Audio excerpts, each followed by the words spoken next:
their willingness to participate and use their voice to build a better community. So I was actually only able to attend one, but the operations director, facilities director, and property manager pretty much spearheaded that. So we're also planning a family day this month, and then an open house for the FSS and Loss program. Good. So we're on our way. Good. We're on our way. Good. And the next thing was to review the budget Okay. for this fiscal year. And you all have copies, and I worked with Sachs, our fee accountant, on the budget. And what I would like to do is kind of start with the last page, because what you will see is a deficit. And we've really been working this budget because across the board, if you look at the three particular areas, that the 2 amps and the COC, that deficit seems pretty high. But before we began working these numbers, we were able to reduce it a great deal. So actually, where you see the COC, the deficit is 68,890. It was 162,09. Same thing for AMP 12. It was 69,000, over 69,000. It's 47. And the AMP 11 was 15,000. Now we got that reduced to 8,900. And so, just to give you a little idea of how we're going to try to respond to this deficit. Number one, if you look at the first page, just to do a comparison, if you look at the line item 3110, the dwelling rent, AMP 1 and AMP 2 is based on an average of what we have actually been receiving in rents. What has happened though is that for AMP 11 for the last 2 years, we have not been able to collect about $17,500 of the rent.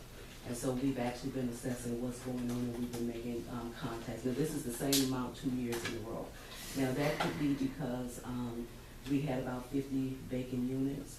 And I know that it is also from for a few tenants who hadn't been paying rent, but there had been no response to that. So we're actually working on that right now. For AMP 12, again, we made the average of 250 is because of what we collected. We're able to collect 291,000 in rent, and so this last year, actually the last 2 years, we have been writing off about $46,000. So again, back to the fact that we've had a lot of vacant units, and we're looking at better ways to collect rents, which would also include maybe some the possibility of ACH for residents who would be interested in doing that.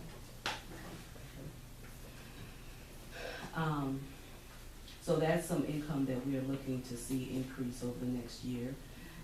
The rental subsidy, line 8020. This is actually also based on the number of units that we have filled, the occupancy rate. And right now, as we look at increasing occupancy, this amount will also increase as well. And then, keep in mind too, we had another AMP last year. And so we lost those dollars when it went into RAD. Let's see here, other tenant charges, if you haven't had any questions about that, but those are pretty much maintenance charges, and that will probably vary. Okay. Non-dwelling rent, and that's the rental of our community space. It seems as though there hasn't been the best job of kind of tracking that. Or even advertising it. I'm finding that a lot of community members outside of the public housing community are interested in the Monroe Center and some other areas. So we can put a better focus on that. It's not going to bring a whole lot of money in, but at least it's something. Right. Okay. Let's see here. In terms of other income. These would be other receivables in terms of, for instance, any grant dollars that we may raise, any other contributions or donations. Any questions about the income? And just as a FYI, under the COC, that $217,000, those are all fees that are paid to the central office from the AMPS.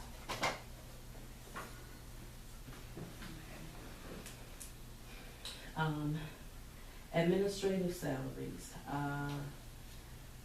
something that we'll need to be able to talk about is that with these particular figures for AMP1 and AMP2, there is a 2% increase in for the staff. If we choose to not do 2%, then that will bring us down $20,000 for both AMPs. Employee benefits, we talked about it. We have excellent benefits, and to be honest, the benefits one of the reasons why we're not able to do a lot of increases.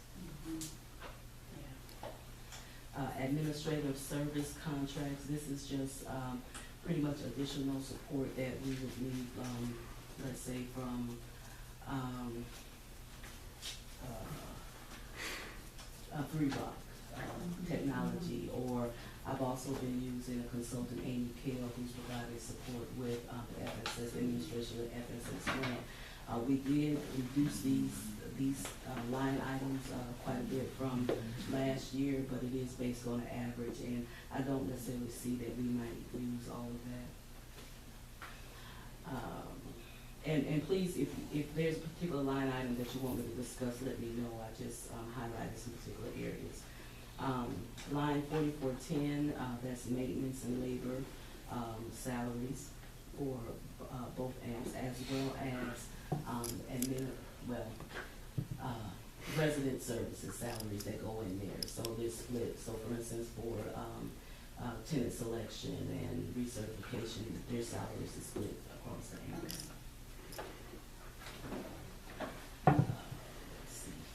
Now, when it comes down to maintenance and lawn care and things like that, we did do quite a bit of reducing compared to last year because we do have a fully equipped maintenance team, and so that brings me to the discussion about the temps.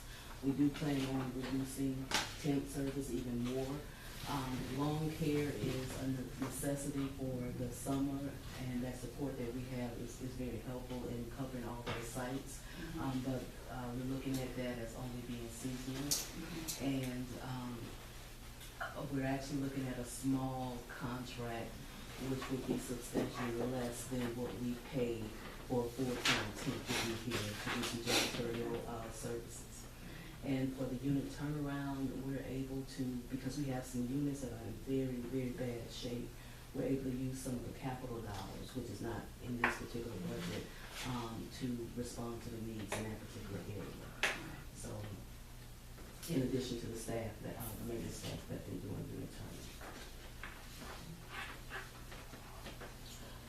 So, that's where we come to the second page with line item 4430.08. Again, a reduction, and this landscape and grounds is based on just seasonal amounts.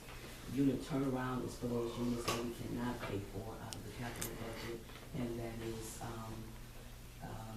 ones that we assess as, we can do this another day. Okay.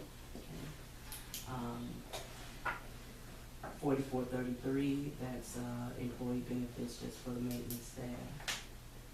And then the property management fee, again, what I mentioned earlier about the 217 being under the COCC and operating income, those are the amounts that's paid to the central office from the AMPs.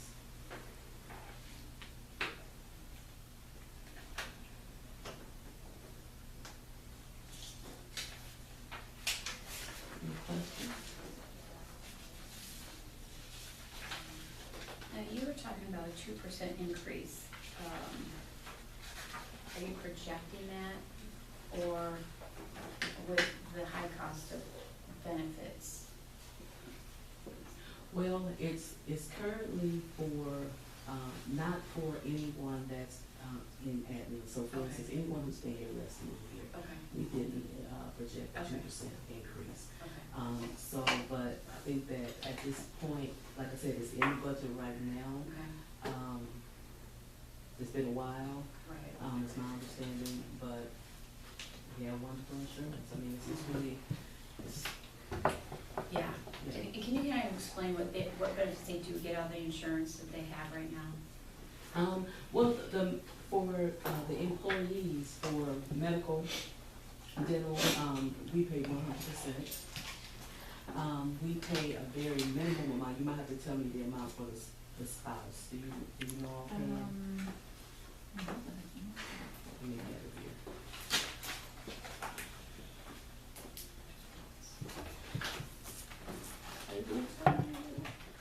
Okay, so for Blue Cross Blue Shield HMO, employees pay $0.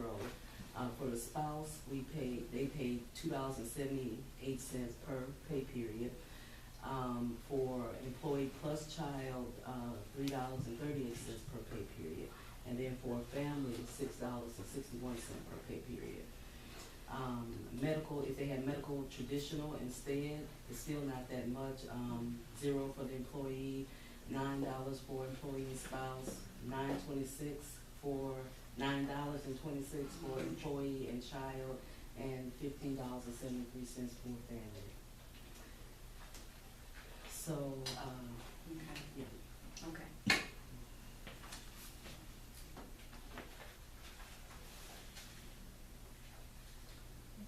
I know, it is unheard of. It is very good. Yeah. Sure. It's I know. I do like, yeah, I got a job. And it is, you know, it is common with public housing authorities simply because of, you know, the salaries. Right. Yeah. That's all I have to Yeah. say about that. Which is, that's Yeah. huge though, I mean, that's a big, you know, that makes up for the salaries that, you know, maybe they're not. So, yeah, it is good. Okay, any other questions on the budget? All right, ready to move on?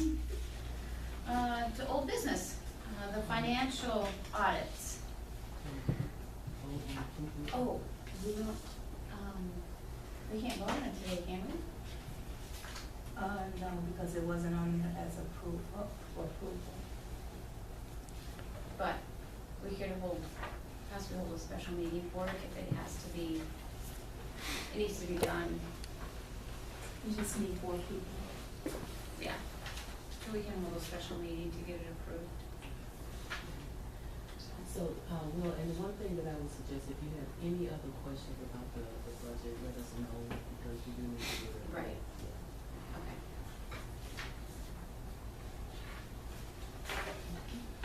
Okay. With the financial audit, is a Wheeling? Yes. Okay. And so, Can I go ahead and give him a call? There's a form Yeah. runner who really. all right, I don't know if I know how to do this, but.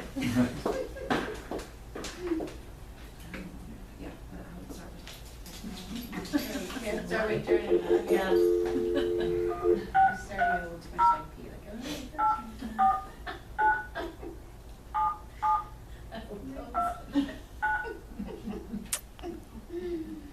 oh, did you hear me, Greta? I don't wanna get like P.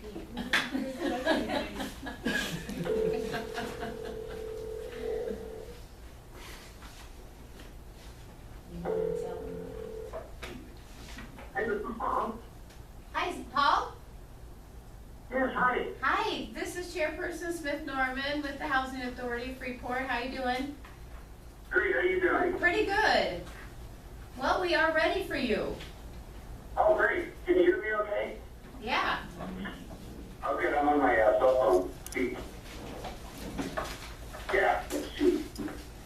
Okay, I sent the draft out. It was, late yesterday afternoon, as you know, so we just, but we did get it out, I was happy to say. Okay.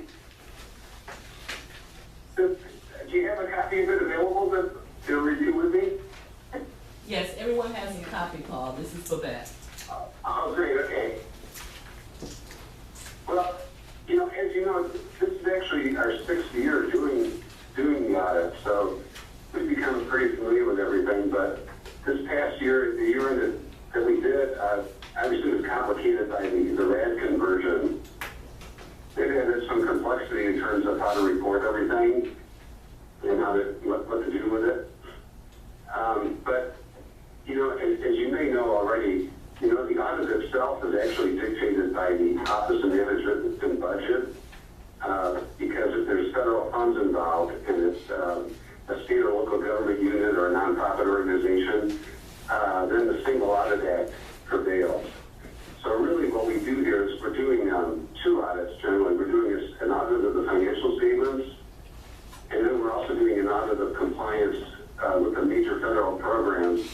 And a major program could vary each year. It depends on the number of the amount of expenditures and things.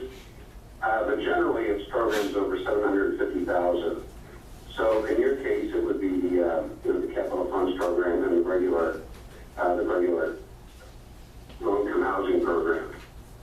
So that's really what we have. So what makes it somewhat complicated is you essentially have 4 sets of books, you know, one for each AMP, and then we have the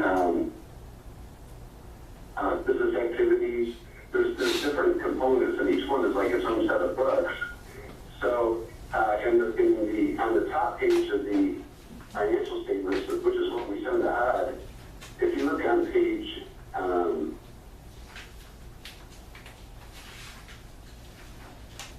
page 8 is starting, is the basic financial statements. Everything up to that point on page 8 was our audit report, which is essentially an unmodified opinion on financial statements. And then the management discussion and analysis, that is required by, to basically explain the financial statements that we're going to go over now in more everyday person terms instead of accountant terms so that the general public can understand it. And we help draft that for you. But essentially, it's just another way of stating what the basic financial statements have here. So starting on page 8, you can see these are the combined, this is the financial statements for the entire organization, for all the AMPs and everything combined into one.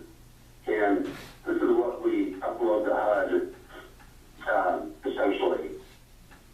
Because HUD has its own reporting mechanism there that has everything gets put in, but they don't want to have all of the detail. They just want this top set of financial statements here. In fact, the first year I did your audit, they told me I sent them too much. So I had to condition and remove some stuff.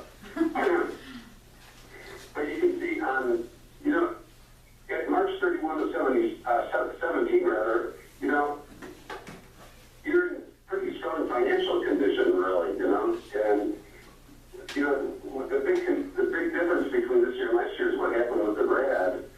When you did that conversion, you essentially sold the property, and you've got these notes then that you're carrying, which don't come due for 40 years.